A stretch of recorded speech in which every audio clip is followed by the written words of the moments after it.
Hi everyone, it's John from What Up. Welcome to part 2 of everything we know about the Wheel of Time. In this video, we're going to cover a lot of the behind the scenes people that work to make the show happen.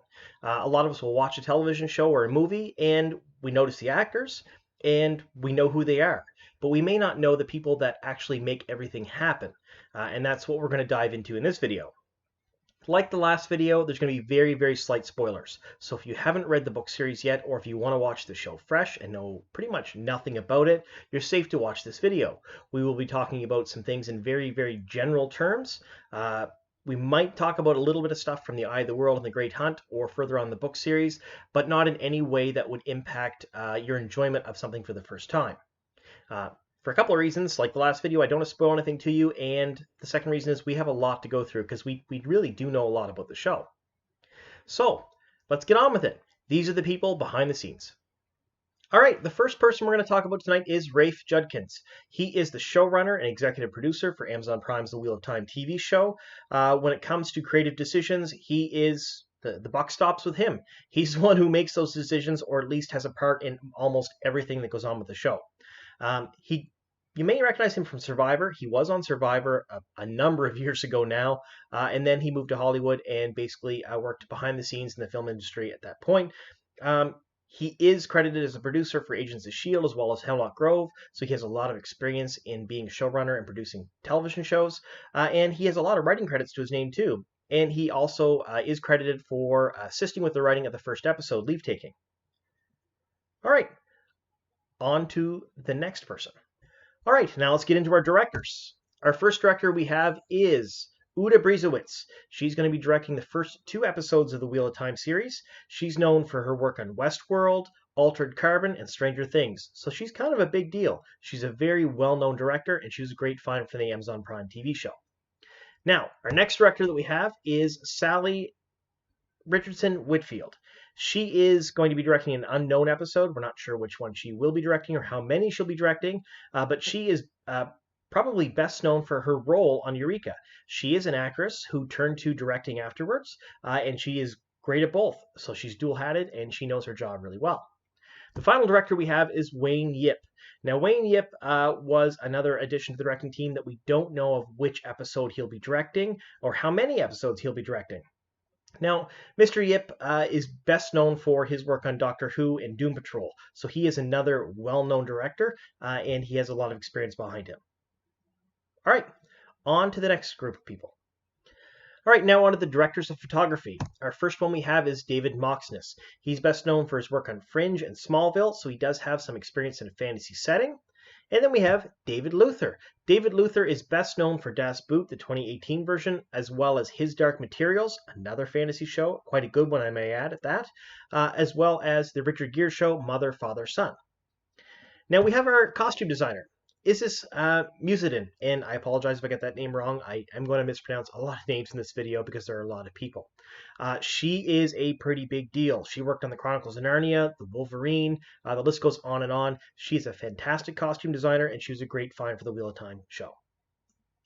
All right, now we have our visual effects supervisor, someone who's going to be very important to the Wheel of Time show because we have a lot of visual effects that we're going to be going through, whether it be CG for the shadow spawn or the cities or the channeling aspects. And that lady is Karen Goulekas.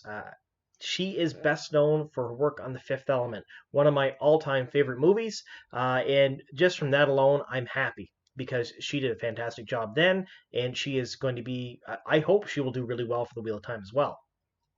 Now, our next one is a book research consultant. Her name is Sarah Nakamura. She has really only one other credit to her name, and it's The Winter Dragon. Some of you may remember the old, and I'm going to use the word pilot, it wasn't really a pilot, Wheel of Time short with Billy Zane that aired years ago, produced by Red Eagle Entertainment. She was a production consultant on that snippet, and she has read the Wheel of Time series over 30 times, which not many people have. So she is quite knowledgeable about the book series, and she has yet to be stumped about an actual question, according to Rafe, the showrunner, and he's quite happy to have her on board to ask questions and have her consult about the show. All right, now we have our consulting producers. There are two of them. The first one should be well known to almost everyone who's read the Wheel of Time series, Harriet McDougal, the late Robert Jordan's widow. She has come on basically to consult with Rafe and the rest of the show on how the direction the show should take, what the scripts are. It's not really known how deep her involvement is, but she's been pretty much involved in almost everything there is to do with the Wheel of Time since long before her husband's passing. And it's fantastic that she's involved just because she is the closest source to the original source material that we have, with the author not with us anymore. And I'm super ecstatic that she's involved in the show and will be assisting. The other consulting producer we have is Brandon Sanderson. He is the author that finished the series after Robert Jordan passed away. He is also best known for other than Wheel of Time work, the Stormlight Archive, the Mistborn series. The list goes on and on. He's a fantastic author. His knowledge of the Wheel of Time is quite in depth because he did have to take Robert Jordan's notes, and they tried to make him write one book to finish everything off, and he ended up writing three. And he wanted to do more, although at that point they were pretty much done, and they wanted everything to be wrapped up. So he is another great addition. He has visited the set a couple of times that we know of, and he's made some comments on the show. And the biggest, most controversial comment that I think he has made, and it was on a Reddit AMA earlier this year, was that there are going to be changes, which we all knew it's going to happen. It's an adaptation, but there are going to be some changes that the fans will be happy with, and there will be some changes that the fans will not be happy with as well. Sort of an ambiguous statement. Of course, some people are not going to be happy with anything you do. As we've seen with the castings, I'm ecstatic with all of the casting. I think they did a really good job so far. And I've met some people who do not think that at all. So, like I said, everybody has their own opinion, and I think he's just voicing that there.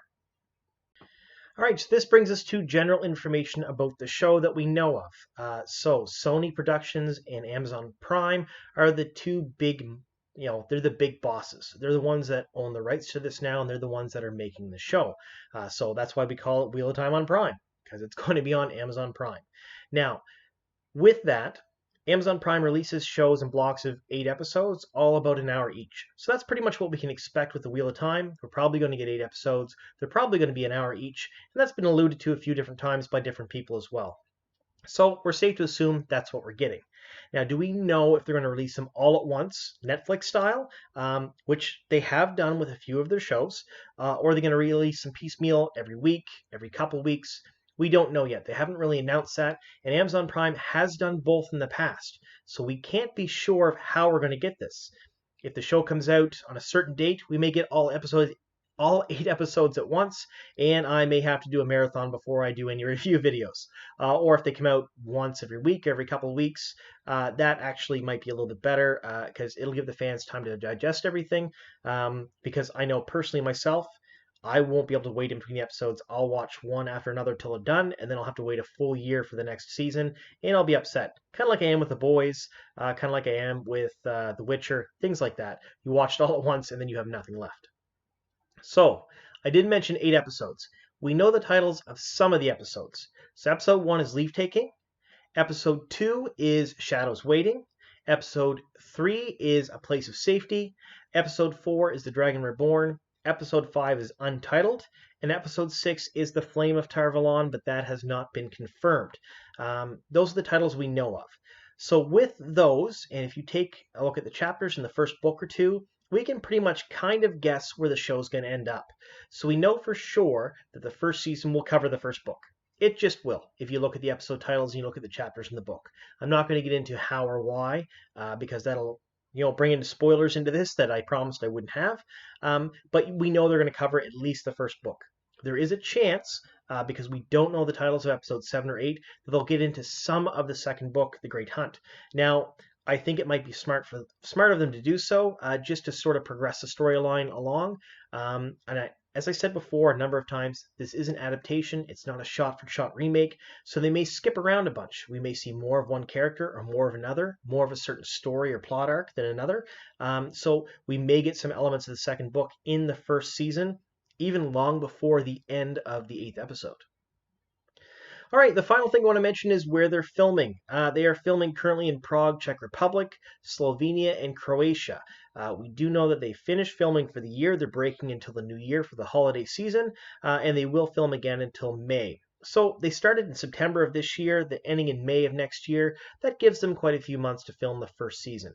And we do know that from some of the pictures and shots that we've seen coming out of that area, and none of them are official, of course. They're all either fans who are in the area that are taking pictures or press releases from local media. That a lot of the sets and the places that they're at, they're beautiful. They really do transport you to what feels like a different world. And that's exactly what the Wheel of Time is, and I'm pretty excited to see it on the screen. Now, with that, I think we'll end here. I don't anticipate getting much more news before the end of the year, mainly because it is the holiday season. They are on break right now. If some leaks come out, it'll be due to the hard work of fans that are digging and stuff like that now. I don't believe Amazon Prime will probably release anything, even though I kind of started a Twitter campaign to get Rafe to dress up as Santa and give us some information for Christmas.